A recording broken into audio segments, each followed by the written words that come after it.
The first flower lasted exactly 4 minutes before someone quietly moved it back. I looked across the Veterans Memorial, expecting to catch a mischievous teenager or an overprotective committee member. Instead, I found an elderly gardener kneeling in the damp soil with remarkable patience, gently lifting the white lily I had planted beside the stone walkway and returning it to the small corner where it had grown for years. He wasn't angry. He wasn't trying to embarrass me. He simply brushed the dirt from his weathered hands and whispered, almost to himself, "Her mother chose that flower." If you've ever wondered why quiet traditions deserve a second look before they're changed, I hope you'll stay with me. I had volunteered to help restore the neglected memorial because the town had finally received a modernization grant. Fresh landscaping, new pathways, contemporary lighting. Everything I had studied during graduate school pointed toward making the place more welcoming. From my perspective, the overgrown flower beds and aging trees were holding the memorial back. The old gardener seemed determined to hold it still. "My name's Daniel Brooks," I said, as I walked toward him. "I know." He continued trimming the edge of the flower bed without looking up. "I'm Samuel Whitaker. You moved my planting. I returned it. There is a difference." He finally smiled. "Usually." I glanced toward the memorial map rolled beneath my arm. "The new design places lilies closer to the entrance. I'm aware. It'll improve visibility." "I'm sure it would." His calm answers somehow made my frustration worse. "You don't agree?" "I didn't say that." "Then why move it?" Samuel gently pressed fresh soil around the roots before standing slowly with the help of a worn wooden-handled shovel. "Some things grow where they belong." I looked around the quiet memorial. 3 flagpoles, a curved stone pathway, rows of carefully maintained flower beds. Nothing seemed particularly organized, certainly not according to any modern landscape plan. "I think we can make this place more meaningful." Samuel's expression never changed. "I hope you can." That answer surprised me. "You don't sound opposed." "I'm opposed to forgetting." Before I could ask what he meant, a silver sedan pulled quietly into the small parking lot. An older woman stepped out carrying fresh wildflowers. Samuel immediately removed his gardening gloves. "Good morning, Grace." She smiled warmly. "Morning, Samuel." Without speaking another word, the two of them walked toward a weathered dogwood tree near the eastern edge of the memorial. Grace placed the flowers beneath it. Neither of them bowed their heads. Neither prayed aloud. They simply stood together in complete silence for nearly a minute. I waited respectfully. When they returned, I finally asked, "Was that someone's favorite tree?"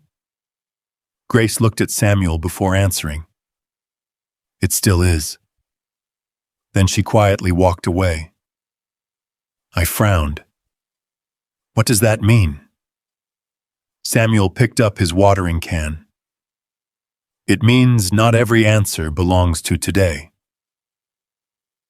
Late that afternoon, I measured the eastern garden for the revised landscaping proposal. Something immediately felt wrong. Every pathway curved in ways that made no architectural sense. Flower beds seemed slightly uneven. Several mature trees stood exactly where no professional designer would ever place them. I began sketching corrections. As the sun dipped lower, Samuel locked the small maintenance shed. Before closing the old brass door, he slipped a heavy brass garden key into his pocket.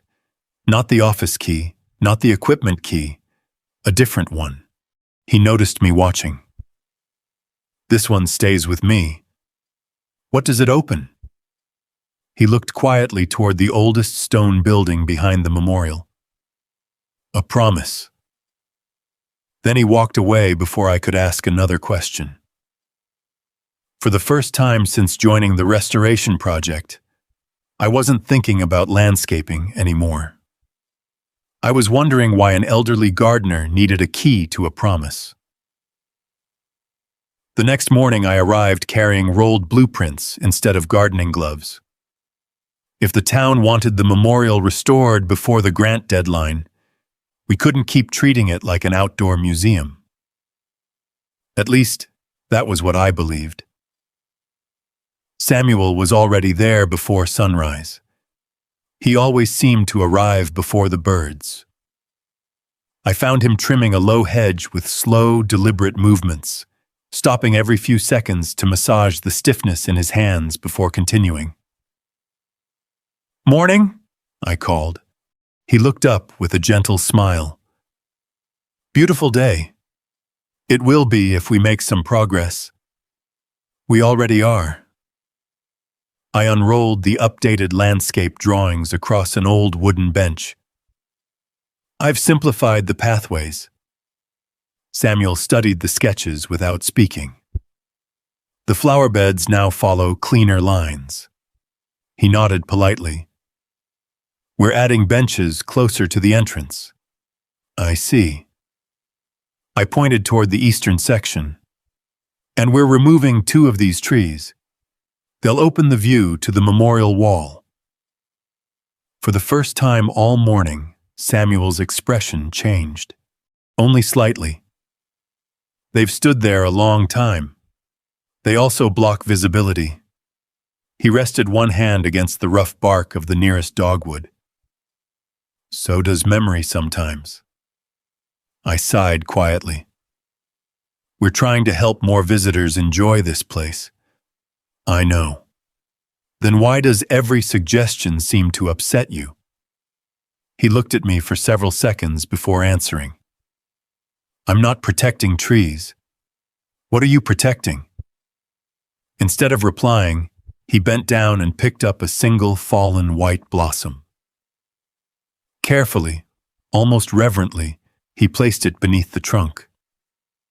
Just then Grace Holloway arrived carrying a small wicker basket. Inside were fresh lavender cuttings. "Good morning, Daniel." "Morning." She noticed the blueprints immediately.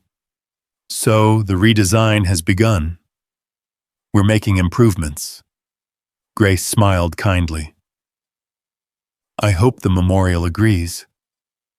I laughed softly. "I don't think gardens have opinions." She glanced toward Samuel. "This one does."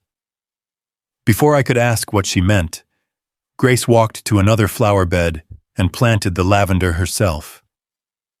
Samuel never offered instructions. She didn't need them. They worked together with the quiet rhythm of people who had shared the same routine for years. When they finished, Grace brushed the soil from her hands. "Did Samuel ever show you the planting map?" "I've already made a new one." "I wasn't asking about yours." She opened a weathered leather folder she had been carrying. Inside rested a faded hand-drawn layout of the memorial. It looked nothing like my professional design. Every tree had a handwritten note. Every flower bed carried initials. Every curved pathway contained tiny numbered marks. "This isn't a landscaping plan," I said. "No." Grace smiled gently. "It's a memory map." I frowned. "Who drew it?" She looked toward Samuel. "Not him." "Then who?" "The families." Before I could study it more closely, a gust of wind caught one corner of the fragile paper. Samuel reached out immediately, catching it before it folded. He handled the old map more carefully than I had handled my own blueprints. I noticed something odd. The white lily I had moved yesterday appeared on the map, exactly where Samuel had returned it. Every plant matched the existing memorial, not my redesign. Grace carefully closed the folder. There aren't many copies left. Why haven't I seen this before? She hesitated. Because the archive has stayed locked. I immediately thought about the old brass key. The one Samuel carries. She nodded. It doesn't open a tool shed. It opens the memorial archive. I looked toward Samuel. You've had the original records this whole time? He answered quietly. I've been keeping them safe. Why didn't anyone tell me? Grace smiled with gentle understanding. Because we needed to know whether you came here to redesign a garden, she paused, or to understand a promise. That evening, I rolled up my blueprints without making a single revision. For the first time, I wasn't wondering how to improve the memorial. I was wondering what waited behind the old archive door, and why one brass key had been trusted with so much silence. I expected Samuel to unlock the archive the next morning. He didn't. Instead, he handed me a rake. The leaves won't wait. I stared at the old brass key hanging from a worn leather cord around his neck. I thought you were going to show me the records. I said you would. That's not the same thing. No. He smiled gently. It isn't. For nearly 3 hours, we worked without mentioning the archive again. We cleared fallen branches after an overnight windstorm, replaced cracked edging stones, straightened small memorial flags along the western path. Samuel moved slowly because of the arthritis in his hands, but he never hurried. Every task seemed to matter equally. I finally broke the silence. Why does every flower bed have a different shape? He continued, sweeping leaves. What do you think? I assumed poor planning. I know. I felt embarrassed the moment the words left my mouth. He wasn't offended. Most people do. Around noon, a family arrived carrying a little girl no older than 8. She walked directly to the crooked stone bench beneath the white dogwood tree and carefully placed a small painted seashell beside its base. Samuel quietly stepped back. He never interrupted. The family remained only a few minutes before leaving without speaking to anyone. After their car disappeared, I looked toward the shell. You know them. I do. They come often? Every spring. What does the shell mean? Samuel simply answered. It helps her remember her grandfather. Nothing more. No explanation, no story. Only another answer that somehow created 3 new questions. That afternoon, Mayor Linda Carter stopped by carrying revised grant paperwork. We're running out of time, she said. The state wants visible improvements before approving the next funding release. I understand. She pointed toward my landscape drawings. The redesign still looks excellent. Samuel quietly continued pruning roses as though the conversation didn't concern him. The mayor lowered her voice. I know he means well. He does. But if we don't show meaningful modernization, she hesitated, the funding may disappear. I looked toward Samuel. For the first time, I understood that neither side wanted to harm the memorial. They simply feared losing different things. After the mayor left, I finally walked over to Samuel. I think I judged you too quickly. He clipped another dead branch before answering. I probably judged you too. You did? I assumed you only wanted to erase the past. I don't. I know that now. Those simple words carried more forgiveness than I deserved. As evening settled over the memorial, Grace returned holding a cardboard archive box. I found something. Samuel looked at the box but didn't reach for it. It's time. She handed it to me instead. Inside were dozens of handwritten journals tied together with faded blue ribbon. The paper had yellowed with age. The ink remained remarkably clear. I carefully opened the first journal. Across the inside cover, someone had written, "Living Memorial Record, Year 1." Beneath the title appeared the first entry, Mrs. Eleanor Hayes requested white lilies because her son always brought them home after Sunday church. The second entry. The eastern dogwood was planted where Captain Robert Hayes proposed to his wife before deployment. The third. Curve the pathway slightly so wheelchair visitors can stop beside the maple without climbing the hill. I looked up in disbelief. This isn't landscaping. Grace smiled gently. No. It's family history. Every page connected a tree, a flower, a bench, or a stone to a real act of love, sacrifice, or remembrance. Nothing had been planted for appearance alone. Suddenly, every crooked path I had criticized made perfect sense. The uneven flower beds, the oddly spaced trees, even the little stone bench beneath the dogwood. They weren't design mistakes. They were living memories. I closed the journal carefully. You memorized all of this? Samuel nodded once. I promised I would. Then he quietly removed the brass key from around his neck and placed it beside the journals. The archive belongs to memory.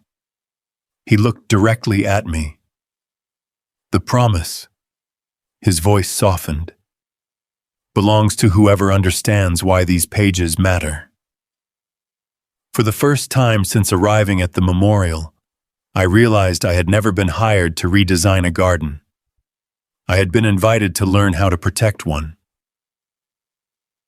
For the next 2 days, I couldn't stop thinking about the journals. Every page I opened erased another assumption I had carried into the memorial.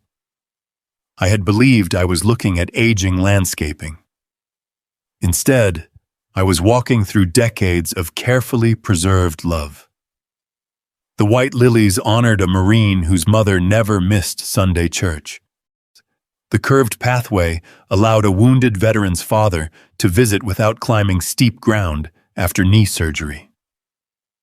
The red maple near the northern wall had been planted because a military nurse loved watching autumn leaves fall outside her hospital window. Nothing had been arranged for beauty alone. Everything had been planted because someone remembered. That realization made my beautifully organized redesign suddenly feel empty. Early Friday morning, I found Samuel kneeling beside the old dogwood tree. His pruning shears rested on the grass. Both hands trembled slightly as he tried to tighten a loose support strap around one of the lower branches. Without saying anything, I knelt beside him. "May I?" He looked at me for a moment before quietly handing me the strap. Together we secured the branch. Only after we finished did he speak. "The storms have become harder every year. So has the work." He smiled. "My hands remind me every morning." For the first time, I noticed how often he quietly paused to ease the pain in his fingers before continuing.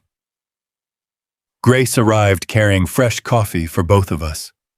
She watched Samuel flex his stiff hands. "He won't admit it," Samuel chuckled softly. "I've admitted I'm getting older. Not to yourself." She turned toward me.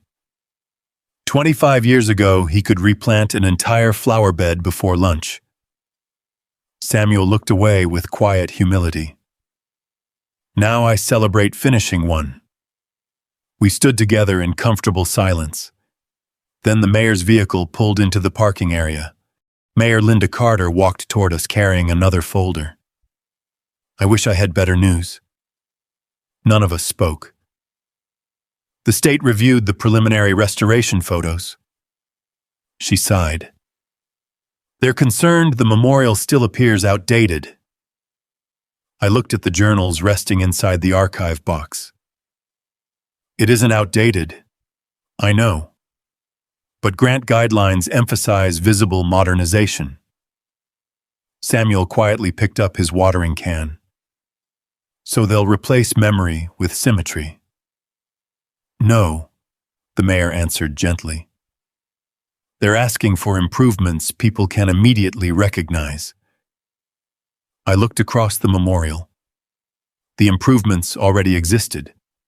Most visitors simply couldn't see them. That afternoon, I reopened every journal. Page after page connected names with living landmarks. One small bench honored a military widow who visited every Tuesday. A circle of blue hydrangeas surrounded the exact place where children once gathered after dedication ceremonies to release white balloons. Even the uneven stone wall had meaning. Several sections had been donated by siblings who carried pieces of rock from family farms across the country. Nothing here had happened by accident. As evening approached, dark clouds gathered over the memorial. The weather forecast warned of severe winds overnight. Samuel quietly walked from tree to tree, checking support cables. I joined him. We should call more volunteers. He shook his head. Most people don't know which trees matter most. I do now. He looked directly at me. Do you? I nodded. The dogwood, the maple, the lavender beds, the memorial roses. A faint smile crossed his face. You're beginning to. The storm arrived shortly after midnight. By sunrise, broken branches covered nearly every pathway. The eastern dogwood had split along one heavy limb. The memorial roses lay flattened beneath fallen debris. Samuel hurried toward the damage before I could stop him. Halfway across the wet grass, he suddenly dropped to one knee. His hands refused to grip the pruning saw. I reached him just as he tried to stand again. I'm all right. No. I gently took the saw from his trembling hands. You've carried this memorial alone for too long. For the first time since we met. Samuel didn't argue. Instead, he looked toward the damaged trees with quiet sadness. The grant inspectors arrive in 3 days. I looked around at the broken garden, then back at the journals. We're not rebuilding a landscape anymore. I tightened my grip on the saw. We're protecting a promise. Samuel slowly nodded. Then, for the very first time, he trusted me to begin giving the orders. By sunrise, the memorial no longer looked like the peaceful garden I had first criticized. Broken branches covered the stone pathways. The eastern dogwood leaned dangerously toward the memorial wall. The lavender beds had been flattened beneath wind-blown limbs. Everywhere I looked, years of careful stewardship seemed to have unraveled in a single night. Samuel stood quietly beside the damaged dogwood. He didn't speak. He simply rested one weathered hand against the cracked trunk, as though comforting an old friend. I should have braced this branch earlier, he whispered. It survived the storm, I replied. Barely. He tried lifting the pruning saw again. Pain immediately tightened across both hands. This time he didn't hide it. I gently took the saw from him. "You've shown me how to protect this place." I smiled. "Now let me help." He looked at me for a long moment before giving a slow nod. "All right." Those two words carried more trust than any formal ceremony ever could. Within an hour, I had called every volunteer listed in the restoration program. Most expected to rebuild flower beds. Instead, I handed each person copies from the journals. "No one moves a plant," I explained, "until you know why it belongs where it is." Confused faces slowly became thoughtful ones. Grace arrived carrying plastic sleeves to protect the fragile journals from moisture. She carefully gathered the volunteers around the old memorial map. "This isn't landscaping," she said quietly. "It's remembrance." She pointed toward the damaged dogwood. "That tree marks the place where Captain Robert Hayes proposed to his wife before his final deployment." Several volunteers lowered their heads. Then she pointed toward the crushed lavender bed. "His widow planted those flowers because their fragrance filled their front porch every summer." No one reached for a shovel immediately after hearing that. Everyone simply stood in respectful silence. The work changed from restoration to stewardship. Young volunteers carefully measured every original planting location before replacing damaged flowers. Others rebuilt the uneven stone edging exactly as the journals described. No one asked to simplify the design anymore. Late that afternoon, Mayor Linda Carter returned with two state preservation officials. She looked around the memorial and sighed. "I was afraid we'd lost everything." "We haven't," I answered. One of the officials unfolded the modernization checklist. "The grant requires visible improvement." I nodded. "I'd like to show you something first." Instead of presenting my architectural drawings, I handed them one of the journals. The official looked puzzled. "This is handwritten." "Yes." She turned the pages slowly. Her expression changed with every entry. By the time she finished reading about the wheelchair-accessible pathway requested by a grieving father, she quietly closed the journal. I had no idea.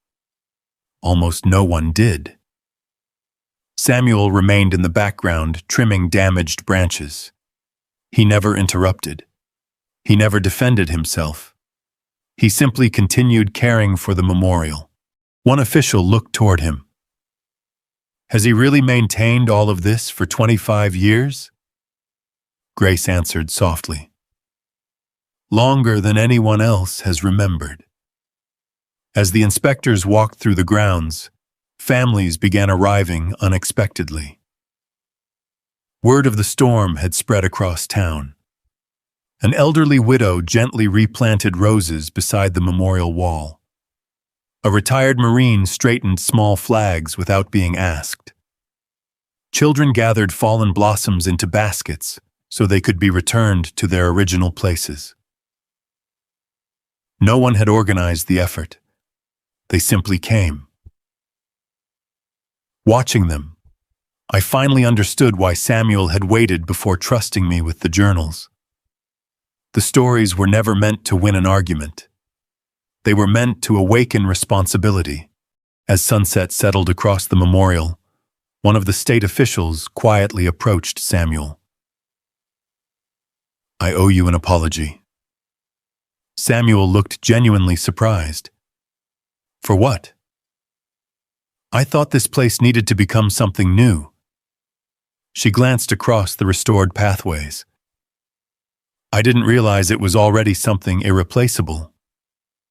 Samuel smiled gently. "Most important things don't announce themselves." The official nodded. "I'll recommend revising the grant. Hope stirred inside every volunteer. Then her expression became serious again. But the final approval board still meets in 48 hours. The memorial had survived the storm. The true test was only beginning. The final approval meeting was scheduled for Thursday afternoon. 48 hours had never felt so short. The memorial grounds looked beautiful again. Not because every broken branch had been replaced, because every volunteer now understood why each branch mattered. Samuel walked slowly along the eastern pathway before sunrise, checking every flower bed one final time. He paused beside the white dogwood and gently touched the repaired limb. "It'll heal," I said. He smiled. "So will I." Those words stayed with me all morning. For years, Samuel had carried every memory by himself. Now the weight no longer rested on one pair of aging shoulders. The volunteers arrived shortly after breakfast. Nobody waited for instructions anymore. One group carefully replanted the lavender. Another repaired loose stones using photographs copied from the journals. Children collected fallen blossoms exactly where Grace directed them. The memorial wasn't simply being restored, it was being remembered. Around noon, the state preservation officials returned with additional board members. Clipboards replaced shovels, measuring tapes replaced watering cans. I expected another inspection. Instead, the chairwoman quietly asked, "Would someone explain why this memorial matters?" No one looked toward Samuel. He remained trimming roses near the western wall. For a moment, the entire garden fell silent. Then I stepped forward, holding the first journal. "I came here believing this place needed a better design." The board members listened carefully. I was wrong. I opened the journal. The white lilies were chosen by a Marine's mother. I turned another page. The dogwood marks the place where a young officer proposed before deployment. Another page. The curved pathway exists because a grieving father could no longer climb steep hills after surgery. I looked across the memorial. What appears unplanned, I smiled gently, is actually one of the most carefully planned acts of remembrance I've ever seen. The chairwoman slowly closed the journal after reading several entries herself. "Why wasn't any of this documented publicly?" Grace answered quietly. "Most of the original committee members passed away." She looked toward Samuel. He remembered what paper eventually forgot. One board member turned toward Samuel. "You've protected all of this alone?" Samuel shook his head. "I only cared for what families entrusted to us." The board member smiled. "That's more than enough." Just as hope began spreading through the gathering, heavy machinery pulled into the nearby parking lot. Construction crews. The modernization contractor had arrived according to the original grant schedule. The foreman climbed out, holding demolition plans. "We've been instructed to begin removing the eastern beds tomorrow morning." The volunteers stared in disbelief. "The board hasn't voted yet," I protested. "Our contract was already approved." The chairwoman immediately stepped forward. "Nothing will be removed until today's review concludes." The foreman nodded respectfully. "We'll wait." Even so, the sight of excavation equipment beside the memorial reminded all of us how close we had come to losing something irreplaceable. That afternoon, the review board completed one final walk through the grounds. Instead of discussing new landscaping features, Members quietly stopped beside each significant planting, while Grace read short passages from the journals. No speeches, no dramatic presentations, only stories. Simple, honest, human. As the tour ended, the chairwoman gathered everyone beneath the restored dogwood tree. She looked first at Samuel, then at me, finally at the volunteers. I believe we misunderstood this grant from the beginning. No one spoke. The purpose of preservation isn't replacing old things. She rested one hand against the dogwood. It's protecting what gives them meaning. She turned toward the full review board. I'll recommend immediate historical designation. Relief swept quietly across every face. But I'd like to add one condition. I felt my heart pause. She smiled warmly. This memorial should never again depend upon one person's memory. Grace looked toward Samuel. Samuel looked toward me. The chairwoman continued. We're establishing a permanent living memorial stewardship program. The volunteers quietly applauded. Samuel didn't. He simply looked across the garden, where children were carefully watering newly replanted flowers.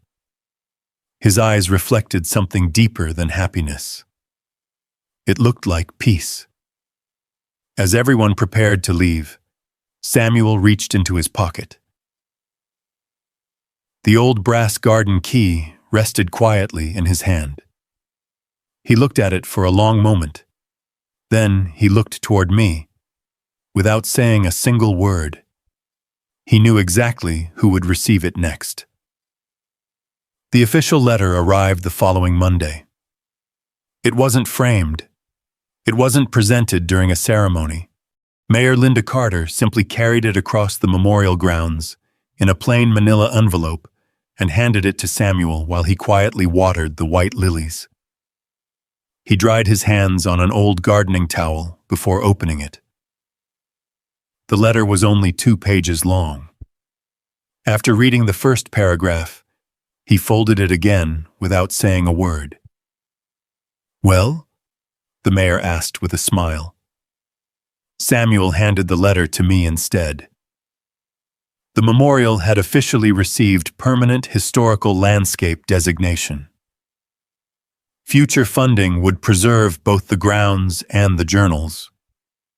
The modernization grant had not been canceled. It had been rewritten. Every restoration project would now begin with the stories before touching the soil. I looked toward Samuel. You did it. He smiled gently.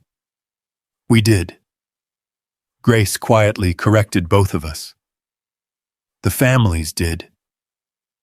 Those words settled over the memorial with quiet truth. Later that afternoon, the town gathered beneath the restored dogwood tree.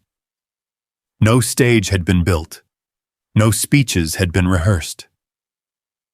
Children placed folding chairs wherever they found shade. Veterans stood beside young volunteers.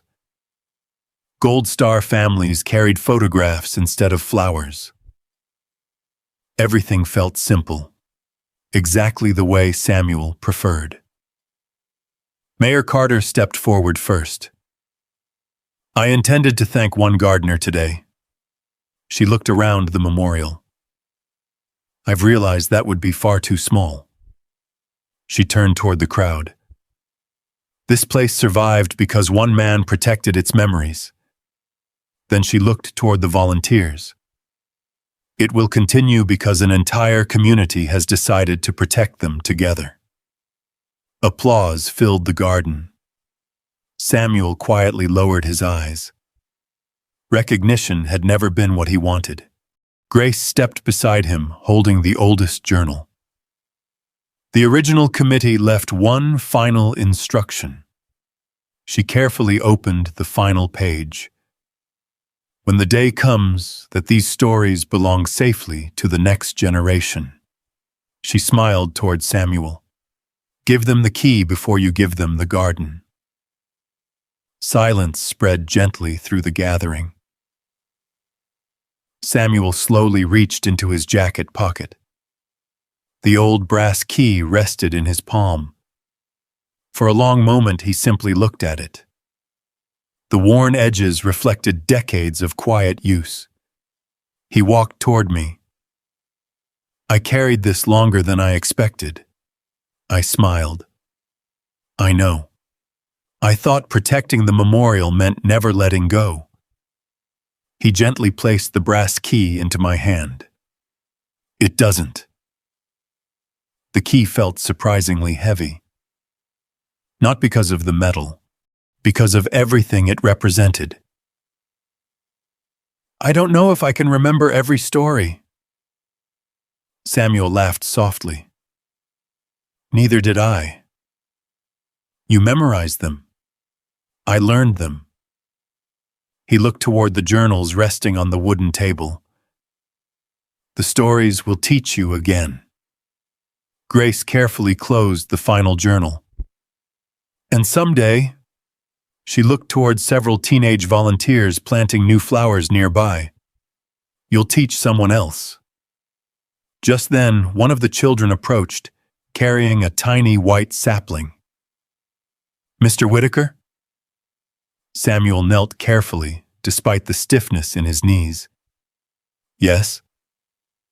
My class raised enough money to plant one more tree. Samuel smiled warmly.